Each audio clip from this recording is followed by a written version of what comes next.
యవ్వన ప్రాయము 40 సంవత్సరాలు దాదాపుగా. పెళ్ళి వచ్చింది. అక్కడ ఇక్కడ తిరగవలసినటువంటి వయస్సు,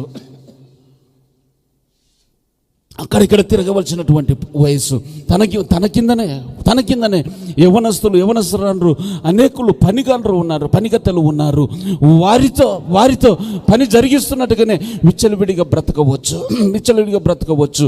వాటన్నిటిని విడిచిపెట్టి యవ్వనస్తుడైనటువంటి ఇస్సాకు సంధ్య వేళ, సాయంకాల వేళ వెళ్ళి ఆయన పాద సన్నిధిలో సమయం గడుపుతూ ఉన్నాడు. హల్లెలూయా.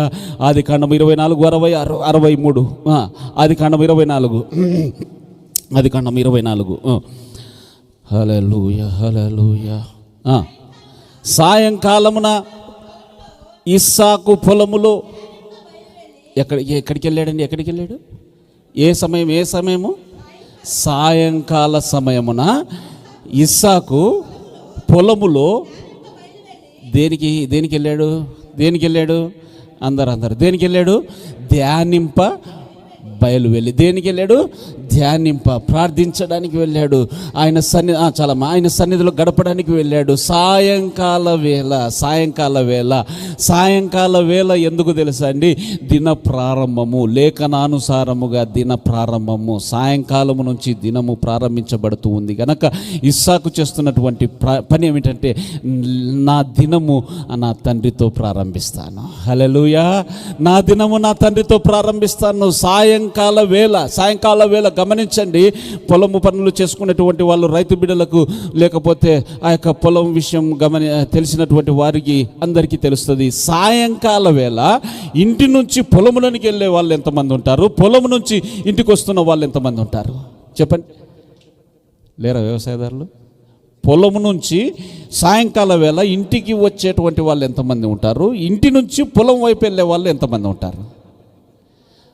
దాదాపుగా అందరూ కూడా పొలము నుంచి సాయంకాలము ఇంటికి వచ్చేసేటువంటి బ్యాచ్ అందరూ. ఒకవేళ ఏదైనా పంటను కోసి అక్కడ పెడితే తప్ప, కావలి కొరకు ఇది తప్ప, లేకుంటే ఏదైనా కావాలి అని అంటే ఎవరైనా రాత్రి పోయి అక్కడ పడుకుంటానని వెళ్ళడం తప్ప, పని వాళ్ళు మాత్రం అందరూ సాయంకాల వేళ పొలము నుండి ఇంటికి రావాల్సినటువంటి వారే. అందరూ ఇటు వస్తూ ఉంటే ఆయన వచ్చి అమ్మగారితో సమయం గడిపి మాట్లాడి మళ్ళీ ఇస్సాకు మాత్రం ఏం చేస్తున్నాడు? పొలము వైపు వెళుతూ ఉన్నాడు. హల్లెలూయా. 100 మంది ఇటు వస్తూ ఉన్నారు. ఇతనొక్కడు మాత్రము ఇటు వెళుతూ ఉన్నాడు. హల్లెలూయా. పులస చేప ఏమంటది? గోదావరి నదిలో అన్నీ ఇటు కొట్టుకుపోతూ ఉంటే ఈ పులస చేప మాత్రం ఏం చేస్తుందంట? ఎదురెదుతుంది. అందుకొరకే చెప్తా ఉన్నారు, నిన్ననే చెప్తా ఉన్నాడు. అది 2000, 3000, 4000 ముళ్ళన్న చెప్తున్నాడు. 25,000 అంట. 25,000 కేజీ. లాస్ట్ వీక్ 25,000 పోయింది. 25,000 వేల కట్టి తీసుకున్నారట. ఈ యొక్క చేప మాత్రం ఎదురుతా ఉంది. హల్లెలూయా. ఎదురుతా ఉంది. 100 మంది ఇటు వస్తూ ఉంటే ఇతనొక్కడు మాత్రం అలాగే వెళ్తున్నాడు. ఏంటంటే అటు వెళ్తున్నారంటే, నేను నా దిన ప్రారంభాన్ని నా తండ్రితో ప్రారంభిస్తాను. హల్లెలూయా. నా తండ్రితో ఇంట్లో ప్రార్థన చేసుకోవచ్చు కదండి, ఇంట్లో ప్రార్థన చేసుకోవచ్చులే, కానీ నాకు ఏకాంత సమయం కావాలి. నేను ఆయన చెప్తాను. మా పనిగాళ్ళకు రే నేను డిస్టర్బ్ చేయకండి రా అని చెప్పి చెప్తాను.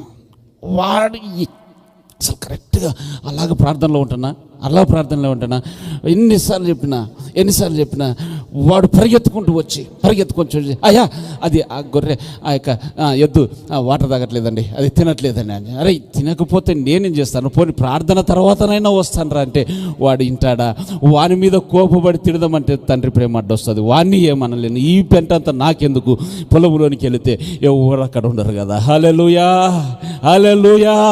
ఏకాంత సమయము ఆయన సన్నిధిలో, ఆయన పాదముల దగ్గర ఏకాంత సమయము గడపాల. చేయాలన్నటువంటి ఆలోచన కలిగిన వారు చేసేటువంటి పని ఏమిటంటే ఆ యొక్క వాతావరణం ఆయనతో మాట్లాడడానికి అనుకూలమైనటువంటి స్థలమును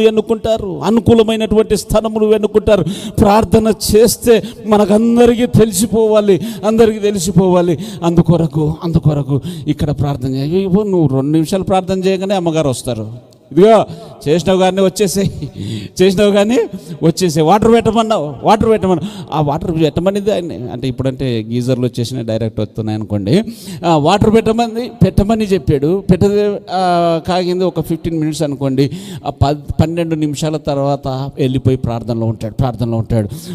అంటే ఇక ఎంతసేపు అని ఆ కర్రలు ఇప్పుడంటే గ్యాస్ అయితేనేమో కట్టెలు ఎంతసేపు అని కాగాను 2 సార్లు చల్లగా అయిపోయినాయి, నువ్వు వచ్చేసాయి. ఆ ప్రార్థనలో ఎప్పుడు చేసినా నువ్వు అసలు నన్ను ప్రార్థన చేయించుకున్నావా? అసలు నువ్వు ప్రార్థన చేసే పరిస్థితేనా? అది ప్రార్థన చేసేటువంటి పరిస్థితేనా? పిలవడానికి అనుకూలమైన పరిస్థితుల్లో నువ్వు ప్రార్థనలో కూర్చుంటావు, పిలవాలన్నట్టుగానే కూర్చుంటావు. ప్రార్థన చేసుకుందామంటే మళ్ళీ ఆమెను బ్లేమ్ చేయడం, నాకు అడ్డు వస్తావు ప్రార్థన చేసి మళ్ళీ ఇది నువ్వు అంత ప్రార్థన పరుడు అయితే అంత సమయం కోరుకుంటే నీకు తెలియదా ఎక్కడ ఏ డిస్టర్బెన్సెస్ ఉంటాయి అనేది నీకు తెలియదా? ఇస్సాకు అన్నీ తెలిసిన వాడు ఏకాంత సమయములో ఇక మరో 3వ వ్యక్తి మాకు నా తండ్రికి డిస్టర్బెన్స్గా కలగకూడదు అని సాయంకాల వేళ పొలము వైపు అందరూ ఇంటి ముఖం పట్టగా ఆయన మాత్రం పొలం వైపు వెళుతూ ఉన్నాడు. హల్లెలూయా.